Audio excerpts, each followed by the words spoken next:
നമസ്കാരം. 10-16 ദിവസത്തിന് ശേഷം രാഹുൽ ഈശ്വർ പുറത്തിറങ്ങിയിട്ടേ ഉള്ളൂ.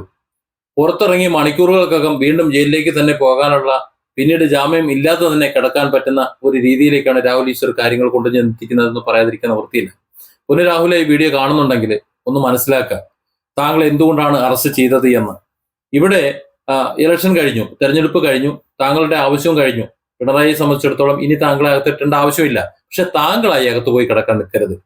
പിണറായി അകത്ത് കൊണ്ടുപോകാൻ വേണ്ടിയിട്ട്, താങ്കൾ അകത്തിടാൻ വേണ്ടിയിട്ട് ഇവിടെ പല കാര്യങ്ങളും ചമച്ചുണ്ടാക്കിയെങ്കിലും താങ്കൾ ഇന്ന് കോടതിക്ക് പുറത്തിറങ്ങി വരുന്നത് ചില ജാമ്യ വ്യവസ്ഥകളോടെയാണ്. എന്തു പറഞ്ഞിട്ടാണ് താങ്കളെ കോടതി റിമാൻഡ് ചെയ്തത്? ഇരയെ അവഹേളിക്കുന്ന വിധത്തിൽ സംസാരിച്ചു. എങ്ങനെ? ഇപ്പോ ഒരാളുടെ പേര് പറഞ്ഞില്ല എന്നുണ്ടെങ്കിലും ഇന്നടത്ത് ഇന്നാര് എന്ന രീതിയിൽ സംസാരിച്ചു കഴിഞ്ഞാൽ തന്നെ ആളെ വ്യക്തമാകുന്നുണ്ടെങ്കിൽ കേസെടുക്കും എന്നതാണ് അവസ്ഥ എന്ന് പറയുന്നത്. കാര്യം ഇരയെ ആ വിധത്തിൽ തിരിച്ചറിയാൻ പറ്റും. ഇനി പേര് പറയണമെന്നില്ല. ഇന്ന ആളുടെ ഭാര്യയെന്നോ അല്ലെങ്കിൽ ഇന്ന നാട്ടിലുള്ള ആളെന്നോ ഇത്ര മാസം ജയിലിൽ കിടന്ന ആളെന്നോ ഒക്കെ പറയുന്നിട്ട് താങ്കള്. അപ്പൊ ആ രീതിയിൽ പറഞ്ഞിട്ട് കാര്യമില്ല. അപ്പൊ ദിലീപിന്റെ കേസിനെ കുറിച്ച് മിണ്ടരുത് എന്ന് പറയുമ്പോൾ ദിലീപ് എത്ര ദിവസം ജയിലിൽ കിടന്നു എന്ന് താങ്കൾക്കറിയാം. അപ്പൊ ദിലീപിന്റെ പേര് പറയാതെ ഇത്ര ദിവസം ആ കേസിൽ ജയിലിൽ കിടന്ന ആളെന്ന് പറഞ്ഞു കഴിഞ്ഞാൽ വെളിപ്പെട്ടു എന്നാണ് അതിനർത്ഥം. അതുകൊണ്ട് അത്തരത്തിലുള്ള സംസാരങ്ങൾ ഒഴിവാക്കുക. താങ്കളെ കുടുക്കിലാക്കാനും താങ്കളെ എന്ന് പറയാൻ വീണ്ടും ജയിലിലേക്ക് ആക്കാനേ ഈ മാധ്യമങ്ങൾക്ക് കഴിയുള്ളൂ. 10-16 ദിവസം താങ്കൾ ജയിലിൽ കിടന്ന സമയത്ത് ഇവിടെ ആരും ഒന്നും പറഞ്ഞില്ല. ഇവിടുത്തെ മീഡിയകളൊന്നും താങ്കളെ കുറിച്ച് മിണ്ടിയിട്ടേ ഇല്ല. അവർക്കൊന്നും താങ്കളെ വേണ്ട. പുറത്തിറങ്ങിയിട്ട് മെൻസ് കമ്മീഷനും വല്ല ആവശ്യമുണ്ടെന്നുണ്ടെങ്കിൽ താങ്കൾ നിയമപരമായി ഇത് നടപ്പിലാക്കാൻ നോക്കുക. അല്ലാതെ ഇപ്പോ ഈ പറയുന്ന രീതിയിൽ പുറത്തിറങ്ങിയിട്ട് സംസാരിക്കുന്ന വിധത്തിലുള്ള സംസാരിച്ചു കഴിഞ്ഞാൽ വളരെ പ്രയാസമാണ്. ഇത് പറഞ്ഞു തരാൻ താങ്കളെ വിളിച്ചു, താങ്കൾ ഫോൺ എടുക്കാത്തത് കൊണ്ടാണ് വീഡിയോയിൽ പറയുന്നത്. അല്ലാതെ വേറെ മാർഗമില്ല. അപ്പോ ഒന്ന് ശ്രദ്ധിക്കുക.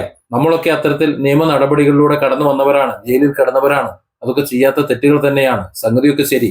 അതിന് നിയമപരമായി നമുക്ക് പോരാടാൻ അവസരമുണ്ട്. അല്ലാതെ ജാമ്യ വ്യവസ്ഥ ലംഘിക്കുന്ന വിധത്തിൽ അല്ലെങ്കിൽ അങ്ങനെ കോടതിക്ക് തോന്നുന്ന വിധത്തിൽ പുറത്തിറങ്ങി നിന്ന് സംസാരിക്കാൻ നിന്ന് കഴിഞ്ഞാൽ ആവേശ കമ്മിറ്റിക്കാർ ആവേശം കൊള്ളിക്കാൻ ഒരുപാടുണ്ടാവും.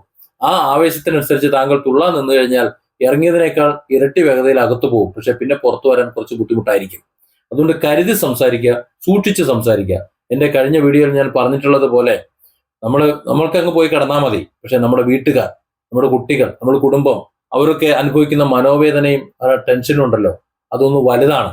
ആ ടെൻഷനും ആ മനോവേദനയും അനുഭവിക്കുന്നത് ഈ പറഞ്ഞ കളിപ്പിക്കുന്നവരല്ല, കൂടെ കളിക്കുകയും ചെയ്യും, കുണ്ടിക്കിട്ട് നുള്ളുകയും ചെയ്യും എന്ന് പറഞ്ഞൊരു ചൊല്ലുണ്ട്. അങ്ങനെ കുണ്ടിക്കിട്ട് നുള്ളി കളിപ്പിക്കാനേ ഇവിടെ നാട്ടുകാരുണ്ടാവുള്ളൂ, അല്ലെങ്കിൽ ഈ പറഞ്ഞ ചാനലുകളും കൂട്ടുകാരും മറ്റുള്ളവരും ഉണ്ടാവുള്ളൂ. അകത്തു പോയി കിടക്കാൻ നമ്മൾ തന്നെ വേണം, നമ്മൾ ഒറ്റയ്ക്ക് വേണം, അനുഭവിക്കാൻ നമ്മുടെ വീട്ടുകാരും. രാഹുൽ ഈശ്വർ ആ കാര്യം നന്നായി ഓർക്കുന്നത് നല്ലതാണ്. Different angles. Don't forget to subscribe and support this channel.